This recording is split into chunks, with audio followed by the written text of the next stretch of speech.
Let's get into it. Sold Not For Sale podcast. Coach COLIN here.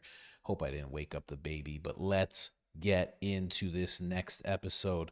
Joe Rogan and Aaron Rodgers talking about Bohemian Grove, and they reveal that they've both been invited. Very odd for the way that they first talk about it. They're like, is Bohemian Grove still going on? And then they both reveal that they've been invited. So that means you know it's still going on.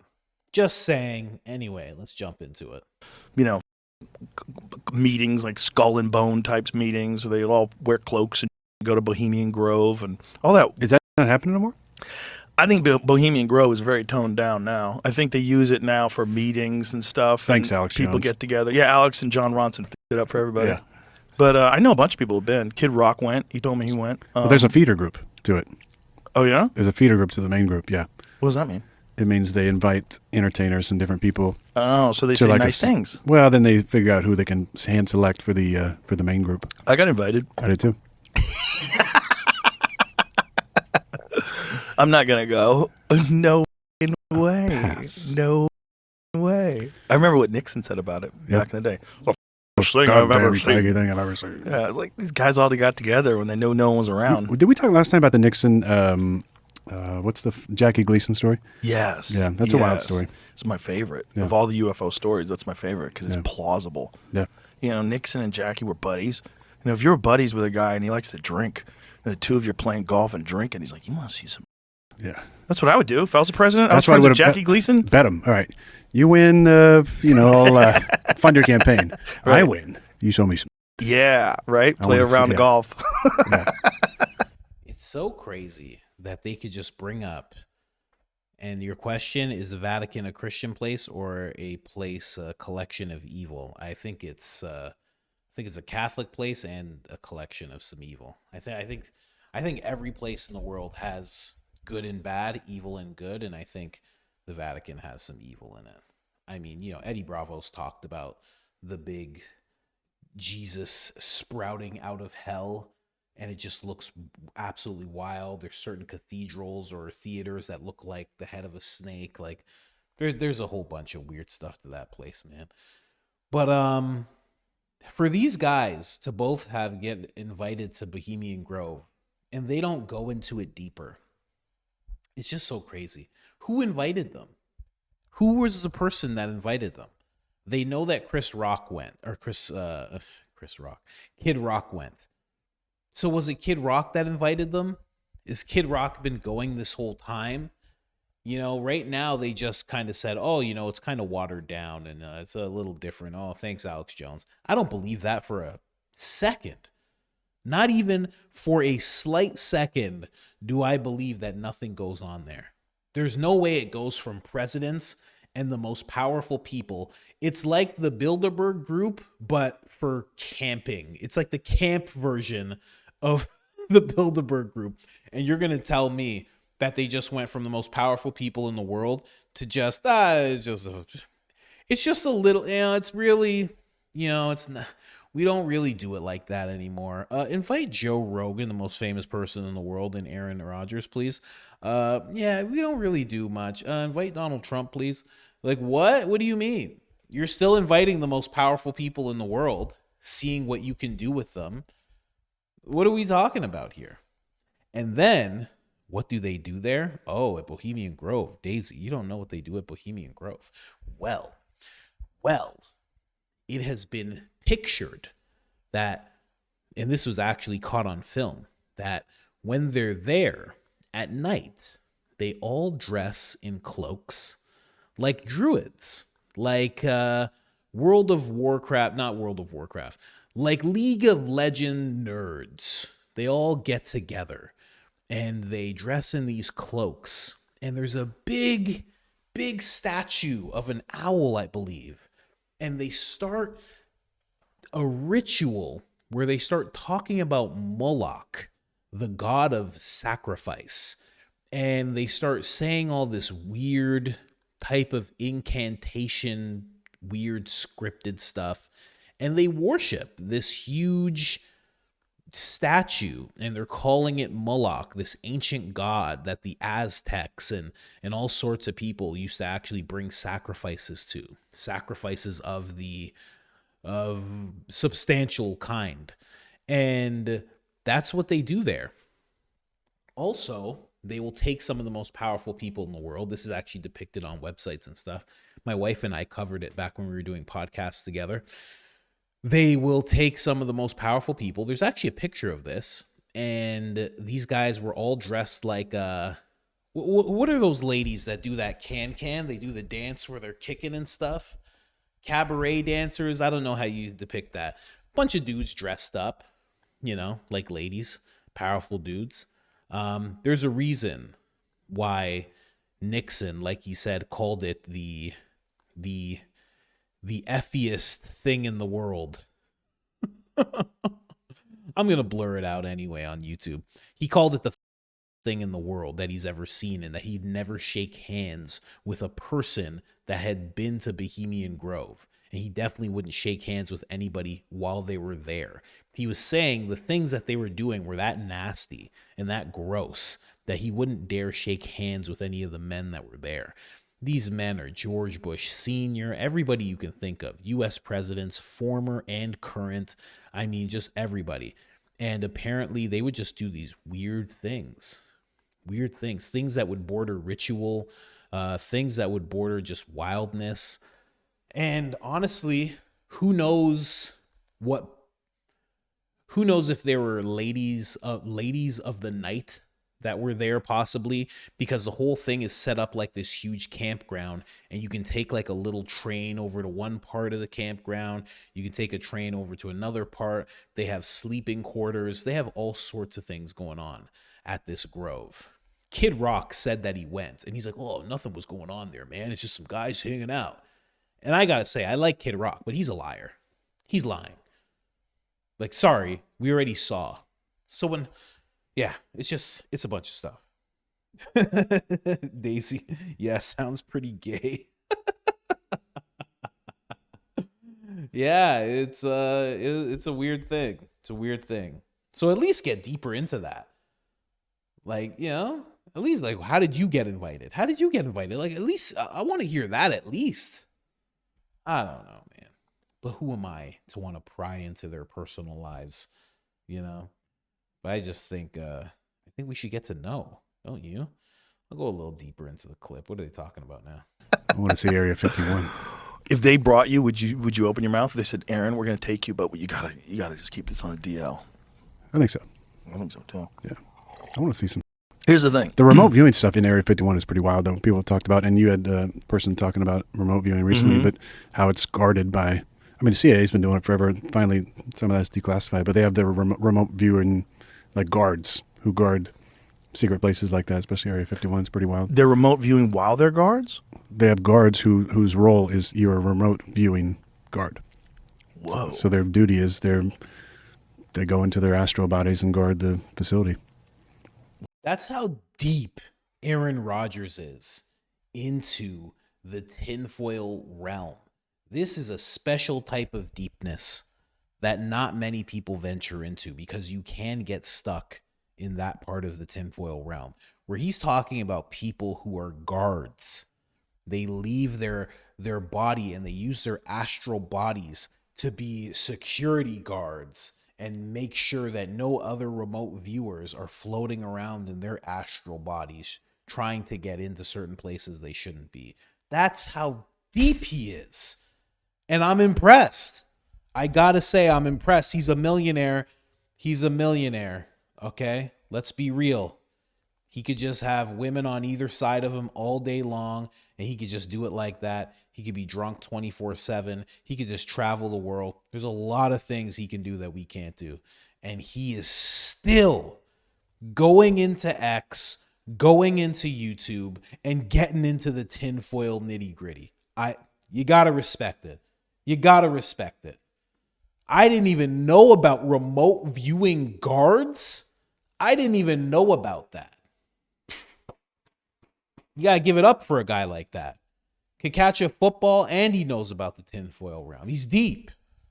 I would, you know what I would love to see? I would love to see Aaron Rodgers and Eddie Bravo sit down and have a conversation. See, this is why I think Eddie Bravo, hear me out here, okay? This is a tangent. This is why I think Eddie Bravo, and he should have a podcast that's like Joe Rogan's podcast, and he should just ask people to be on his podcast. It should be a studio that he has set up, and he should sit down with people in person. I'm telling you, man, that podcast would kill it. It would kill it. It would be a massive podcast in like 18 months. 18 months. My buddy that I just interviewed, that Mike Plaster guy, he just convinced him to monetize his YouTube channel. Hopefully it turns into something. I don't know. Eddie, if you watch the show, he says he watches the show. You gotta do this, man.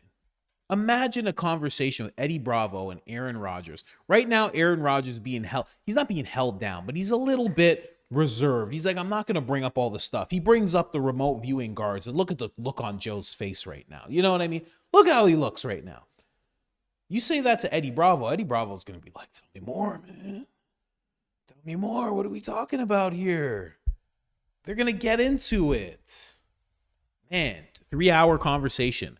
Aaron Rodgers and Eddie Bravo. That would be incredible. Incredible. I would love to see that. Danica Patrick talks about lizard people. No wonder Aaron Rodgers and Danica Patrick were so close. Yeah, man, it makes sense.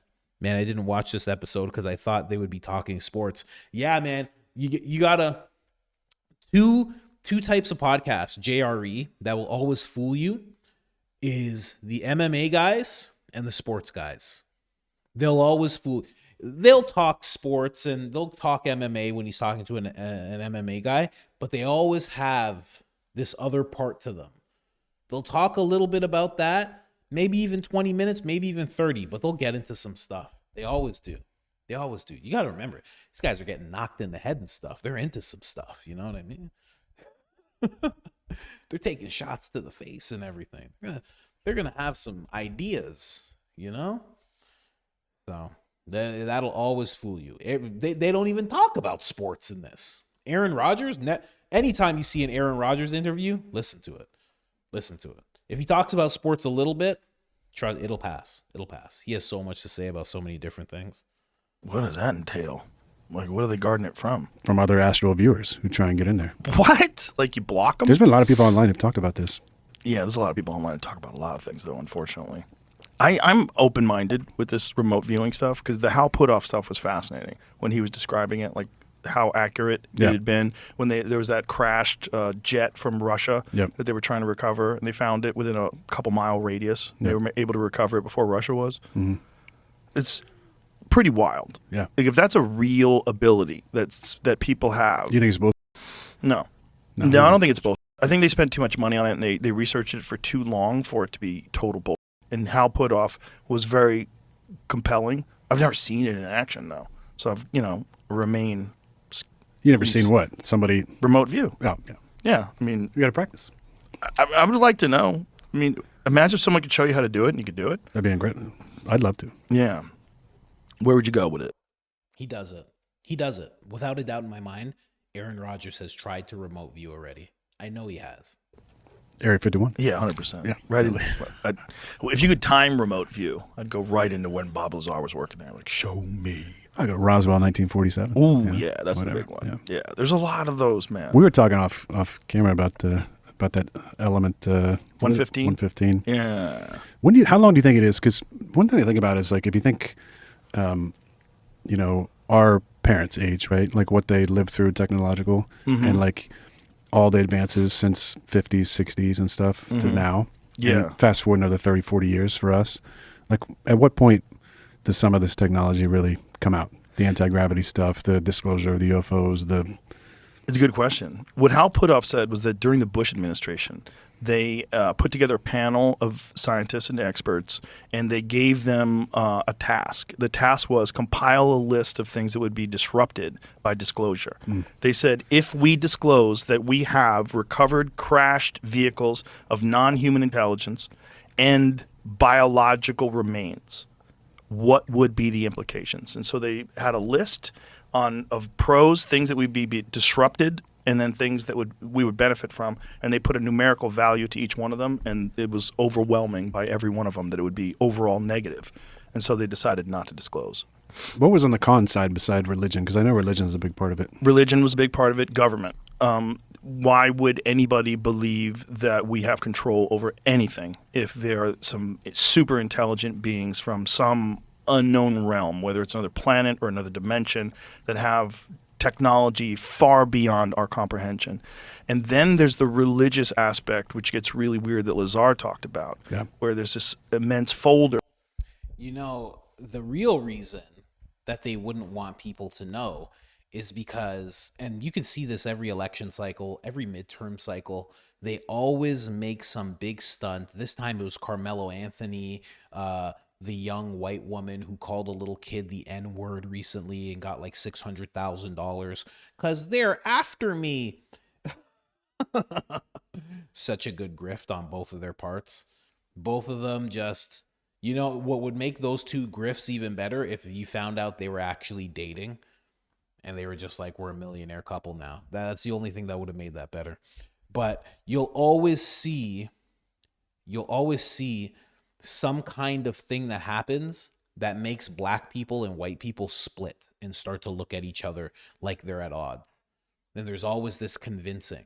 There's always people that are like, oh, do you notice what the blacks are doing to the whites? They're beating us up all the time. And then vice versa, the same thing. They're always shooting our young men. It's all nonsense. It's been clearly shown that it's nonsense. It's not happening at this mass coverage that you think it is. We're just being force-fed that stuff, and it happens every single election cycle. It's not happening in Europe. They're not being fed this in Europe. They're not being fed this anywhere else in the world. Canada and the US get fed this stuff like crazy. It's all the time, and it's always before elections. It's always before elections, no matter what. One thing that if you knew that they were aliens, all the divide and conquer that they try to do based on race and sex and gender and this and that and all the little boxes they try to put us into, all that would be done. All that would be done. Because it would just be, now we realize that we're one thing, you're this government entity, and apparently there's another species out there. So we want to know about the species, and we're not listening to you anymore unless you tell us everything about the species. And then you'd have people who actually want to team up with the species. They want to go over to that planet, blah, blah, blah. That's what would happen. All of a sudden, there would be this weird unification that would happen between people.